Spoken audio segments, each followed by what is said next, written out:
영상 끝까지 시청하시고 마블 이터널스 피규어 8종 세트 받아가세요. 현재 영화 이터널스에 대해서 혹평이 적지 않은데요.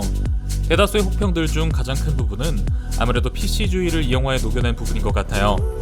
이터널들은 셀레스티얼인 아리셴이 그들의 완벽한 임무 수행을 위해 따로 프로그래밍하여 만든 생체 로봇 같은 존재들인데, 다양하게 구성한 인종과 성별 구성은 그냥 넘어간다고 해도 굳이 장애인과 아이 비만 동성애자를 넣는다는 건 사실 그 의도가 잘 이해되진 않죠. 있어서 막 아주 문제가 되는 건 아니지만 임무를 수행하기 위해 일부러 조작하여 만들어진 존재들인데 굳이라는 의문을 가지고 생각해본다면 말이에요.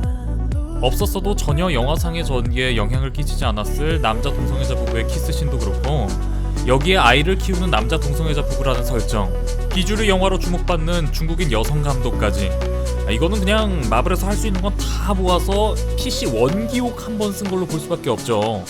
재미와 흥행은 이미 다 정상까지 찍어본 마블이니까 이번엔 아카데미에서 상 한번 받아보겠다는 포부가 여실없이 드러나는 부분이죠.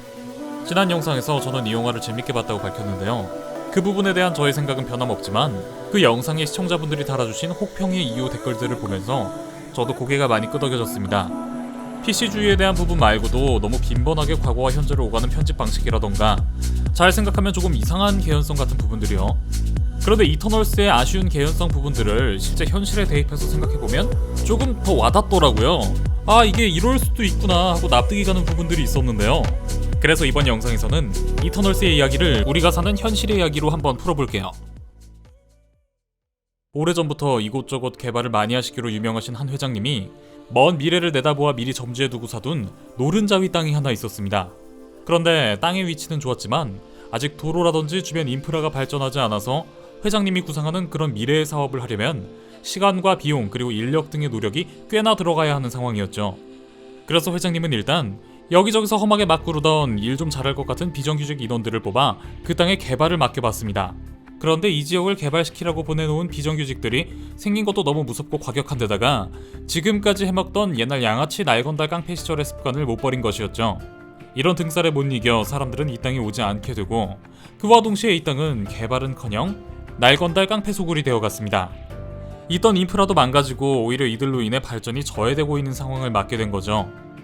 이해 안 되겠다 싶었던 회장님은 정규직 에이스들을 뽑아 특별 전담팀을 그 땅으로 파견했고, 일 잘하는 특별 전담팀은 회장님의 지원 아래 이 땅의 개발을 저해하던 양아치 깡패들을 하나하나 정리하기 시작하면서 원래 회장님의 목표였던 이 땅의 개발까지 착착 잘 진행해갑니다. 이 과정에서 밀려난 비정규직들은 지금까지 우리한테 일 시켜서 열심히 한 것일 뿐인데 왜 한순간에 실직시키고 탄압하냐면서 전부 다 복수하겠다며 들고 일어납니다. 그런데 여기서 주목할 만한 부분은 이 비정규직들이 복수하겠다는 대상은 회장님이 아니라 회장님의 명령으로 자신들을 정리하러 온 정규직 직원들이란 점이죠. 정규직들에 의해 자신들이 일자리를 잃었다 생각하고 분노의 방향이 전부 다 그들을 향하게 됩니다. 정규직 직원들이 일을 잘해서 원래 회장님이 생각했던 방향으로 다시 이 땅은 빠르게 발전하게 되고, 그 과정에서 꽤 많은 사람들이 이곳에 터전을 두고 살게 됩니다. 그런데 회장님은 그 사람들이 어떻게 되든 알 거 없고 이제 주변 인프라가 발전할 대로 발전했으니까 애초에 원래 계획대로 사업을 하기 위해서 거기서 살고 있던 사람들에게 아무런 통보도 보상도 없이 싹 밀어버리라고 명령을 합니다.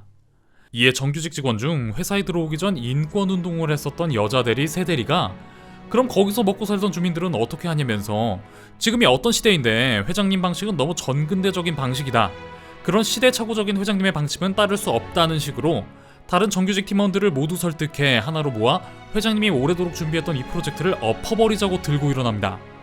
그런데 이 세 대리와 사내 커플이었던 이 팀에서 가장 일 잘하는 에이스 남자 대리 이 대리는 사실 처음부터 회장님의 계획을 어느 정도 알고 있었고, 그렇기 때문에 순식간에 모든 팀원들을 선동하여 감히 회장님의 뜻을 거스르려 하는 여친 세 대리와 자신이 충성하는 회장님 사이에서 괴로워할 수밖에 없게 됩니다.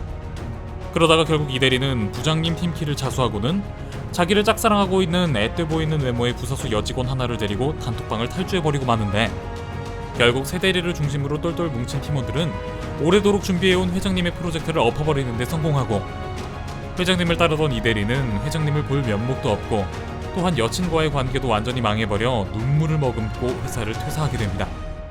이 대리와 함께 탈주했던 여직원은 다시 은근슬쩍 언제 그랬냐는 듯이 승리한 세 대리 쪽에부터 계속 회사를 다니게 되고, 자신이 오래도록 준비해온 원대한 프로젝트가 자신이 보내놓은 팀원들의 손에 의해 완전히 물거품이 되어버렸다는 걸 안 회장님은 마음 같아선 당장 이들을 다 잘라버리고 싶지만 요즘 시대가 어떤 시대인데 그러냐면서 반기를 들었던 새대리가 여간 보통 얘기가 아니란 걸 알고 그냥 간박에 이들을 해고하면 필시 고용노동부에 단체로 부당해고 신고를 하게 될 게 뻔하기에 더 골치 아픈 상황은 피하자 판단하여 바로 이들을 해고하지 않고 회사 내 징계위원회를 열어 적법하게 이들을 벌하고 해고할 단계를 밟으려 하면서 이 영화 이터널스는 끝이 난 겁니다. 혹시 제가 미처 생각하지 못했던 영화 이터널스의 장면들을 회사나 학교 등 현실의 사회생활에 빗대어 표현할 수 있는 게 또 있을까요? 여러분들이 생각하시는 그런 상황들을 여러분들의 이메일 주소와 함께 댓글로 남겨주세요. 추첨을 통해 두 분께 각각 해스프로 코리아에서 제공하는 이터널스 피규어 8종을 선물로 드리겠습니다. 여러분들의 많은 참여 바랄게요. 그럼 지금까지 미노타우루스였습니다.